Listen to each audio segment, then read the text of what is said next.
పర్లేదు, ఆలోచిస్తూనే ఉండు, ఏడుస్తూనే ఉండు. అవును మిత్రమా, ఇలానే ఏడుస్తూనే ఉండు. ఆ కంటతడి, ఆ కన్నీరు కార్చుతూనే ఉండు.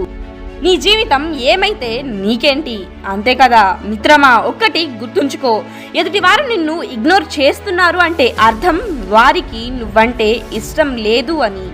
నీతో ఉండడం అంటే ఇష్టం లేదు అనో కాదు, అసలు నువ్వంటేనే ఇష్టం లేదు అని. అవును మిత్రమా, ఎదుటివారు నిన్ను ఇగ్నోర్ చేస్తున్నారు అంటే అర్థం ఇదే, నువ్వంటే వారికి ఇష్టం లేదు అని.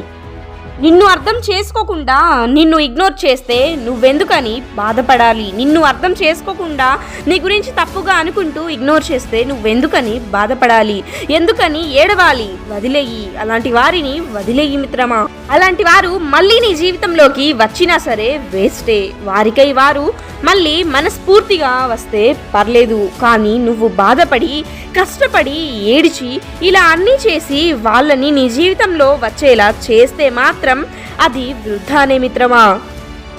అది బంధాలు కావచ్చు, స్నేహితులు కావచ్చు, ఇటు ప్రేమ కావచ్చు, ఇంకేమైనా కావచ్చు. నిన్ను నమ్మని చోట నువ్వు నిలబడకు మిత్రమా. ఒక్క క్షణం కూడా నిన్ను నమ్మని చోట నువ్వు నిలబడకు.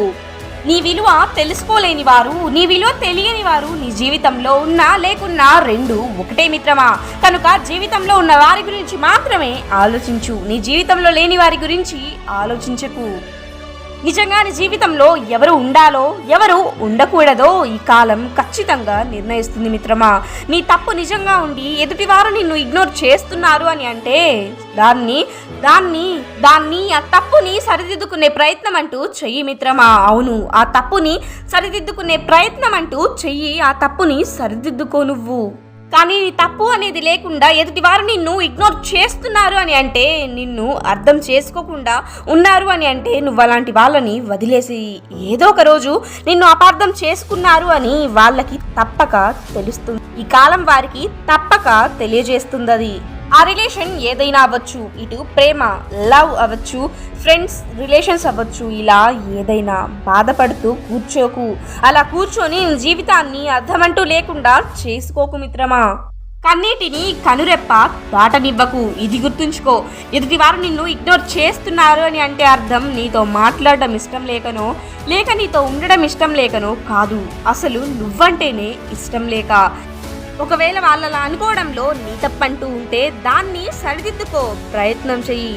సరిదిద్దుకునే ప్రయత్నం ఒకటి చెయ్యి మిత్రమా. ఒకవేళ నీ తప్పు లేదు అని అంటే మాత్రం అలాంటి వారిని వదిలేయి.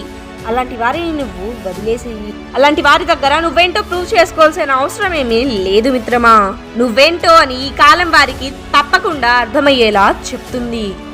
పిచ్చి పిచ్చి ఆలోచనల్లో అలాంటి ఆలోచనలు ఆలోచించుకుంటూ ఉండకు మిత్రమా.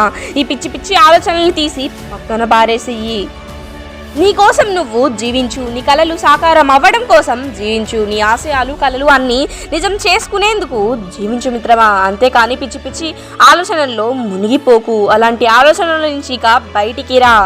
నీ జీవితాన్ని గొప్ప స్థాయిలో ఉంచడం కోసం పనులని మొదలుపెట్టు మిత్రమా. Thank for watching this video. ఇలాంటి మరిన్ని మోటివేషనల్ వీడియోస్ కోసం మన ఛానల్ని సబ్స్క్రైబ్ చేసి సపోర్ట్ చేయండి.